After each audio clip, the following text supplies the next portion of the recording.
ज्ञान the treasure में आपका स्वागत है। और हम आपको बताएंगे कि रिजेक्शन कभी कभी अपनी ज़िंदगी में या कहीं भी रिजेक्ट हो जाते हैं तो उसको हैंडल कैसे करना चाहिए। ये किसी भी काम में या किसी के भी द्वारा रिजेक्ट किया जाना किसे अच्छा लगता है? शायद किसी को भी नहीं। दुनिया का हर इंसान यही सोचता है कि उसे कभी भी किसी भी काम में या किसी भी बात की वजह से किसी के द्वारा भी रिजेक्ट नहीं होना पड़े। लेकिन वास्तविकता यह है कि हर इंसान को अपनी ज़िंदगी में कभी ना कभी रिजेक्शन का सामना करना पड़ता है। अभी इससे निकलने के लिए क्या करना चाहिए? पहली चीज़, रिजेक्शन को ज़िंदगी का एक हिस्सा मान लेना चाहिए। रिजेक्शन मिलने पर कभी भी घबराना नहीं चाहिए और ना ही ज़्यादा निराश और दुखी होना चाहिए। रिजेक्शन ज़िंदगी का हिस्सा है, ये हमें बहुत कुछ सिखा जाता है।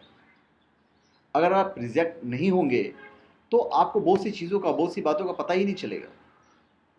बहुत सी बातों का एहसास हमें रिजेक्ट होने के बाद पता चलता है। रिजेक्ट होने से इंसान की सोच में बदलाव आता है, नए अनुभव मिलते हैं, नए सबक मिलते हैं, हमें हमारी कमियों का पता चलता है, जिससे हमारी ज़िंदगी पहले से बेहतर हो जाती है। फिर दूसरी चीज़, अपनी सोच को सकारात्मक रखें। पॉजिटिव होना चाहिए, be positive and think positive. Rejection मिलने पर हमें जो सबसे पहला और ज़रूरी काम करना है वो है अपनी सोच को सकारात्मक रखना, पॉजिटिव रखना। क्योंकि हमारी सोच से ही हमारी ज़िंदगी की दशा और दिशा तय होती है। अगर हमारी सोच नकारात्मक होगी तो हम दुख और परेशानियों में डूबते चले जाएंगे, मुश्किलों में घिरते चले जाएंगे और अंत में टूट कर बिखर जाएंगे और अपनी ज़िंदगी में कुछ नहीं कर पाएंगे। अगर हमारी सोच सकारात्मक होगी तो हमें ज़िंदगी में आगे बढ़ने के नए नए रास्ते मिलने लगेंगे, हर मुश्किल आसान हो जाएगी और रिजेक्शन को हैंडल करने में मदद मिलेगी।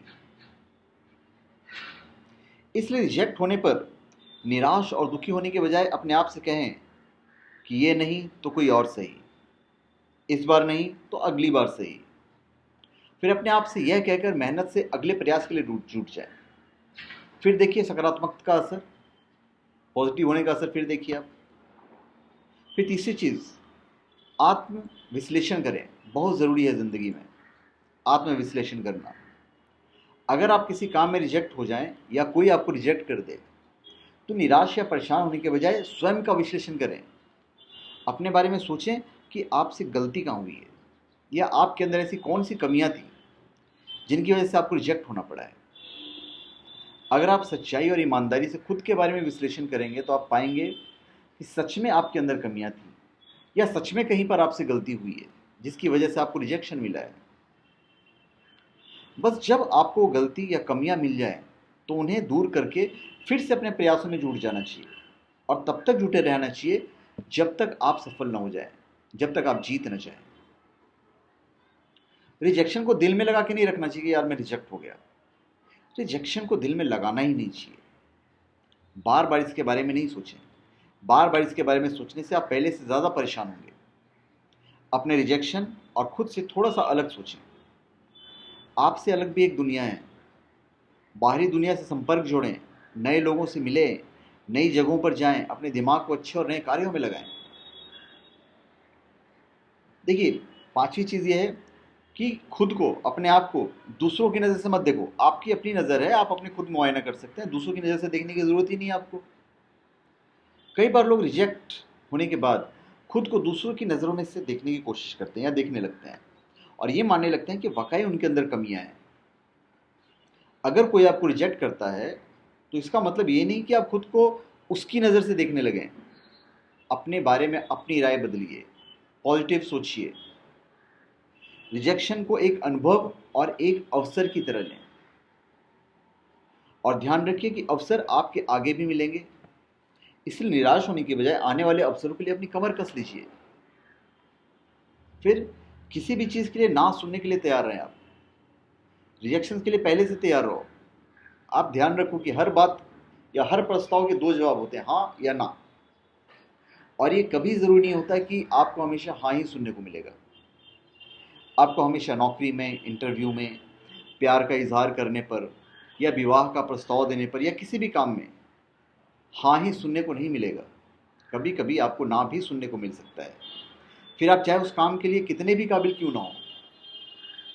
इसलिए हर काम से पहले उसकी हाँ और ना दोनों के लिए पूरी तरह से तैयार है। नई नई चीज़ें सीखें। देखिए, रिजेक्ट होने पर अफसोस करने या निराश होने के बजाय अपनी कमियों का पता लगाएं और उन्हें सुधारें। कई चीज़ सीखें, नई भाषा सीखें, नए कोर्स करें, अपने ज्ञान को बढ़ाएं, अपने स्किल्स को बढ़ाएं, जिससे आप भविष्य में दोबारा रिजेक्ट ना हो। नई चीज़ें सीखने से आपका दिमाग रिजेक्शन से हटकर नई दिशा में लगेगा, जिससे ना केवल आपका दुख और परेशानी कम होगा, बल्कि ज्ञान में भी बढ़ोतरी होगी। आगे बढ़ने का नाम ही जिंदगी है। रिजेक्शन जीवन का अंत नहीं है। जब आप एक जगह से रिजेक्ट होते हैं, तभी दूसरी जगहों पर अवसर तलाशते हैं। रिजेक्शन कोई अंत नहीं है, बल्कि ये तो एक शुरुआत है नए नए अवसरों को तलाशने और अपनी जिंदगी में आगे बढ़ने का। हर रिजेक्शन कुछ न कुछ सिखाता है, एक सबक देता है, जिससे हमारी सोचने समझने की क्षमता बढ़ती है, निर्णय लेने की क्षमता बढ़ती है। हम हर बार पहले से ज़्यादा मैच्योर होते हैं। इसलिए रिजेक्शन से निराश और परेशान होने की ज़रूरत बिल्कुल नहीं है। अपनी ज़िंदगी में आगे बढ़ने के लिए प्रयास करते रहें, मेहनत करते रहें, और तब तक करते रहें जब तक आप सफल ना हो जाएं, आप जीत नहीं जाएं। तो ये मैंने कुछ तरीके बताए जिससे आप अपने रिजेक्शन को हैंडल कर सकते हैं। ये आपकी मदद करेगा रिजेक्शन को हैंडल करने में। तो धन्यवाद। एक चीज़ आप हमेशा ध्यान रखिए, एक रिजेक्शन सफलता की खोज में एक आवश्यक कदम से ज़्यादा कुछ भी नहीं है। रिजेक्शन मुझे पहले से बेहतर और बेहतर करने के लिए प्रेरित करते हैं, यही सीखना चाहिए। तो धन्यवाद। आप हमारे चैनल पर सब्सक्राइब करें और अपने कमेंट दीजिए। धन्यवाद।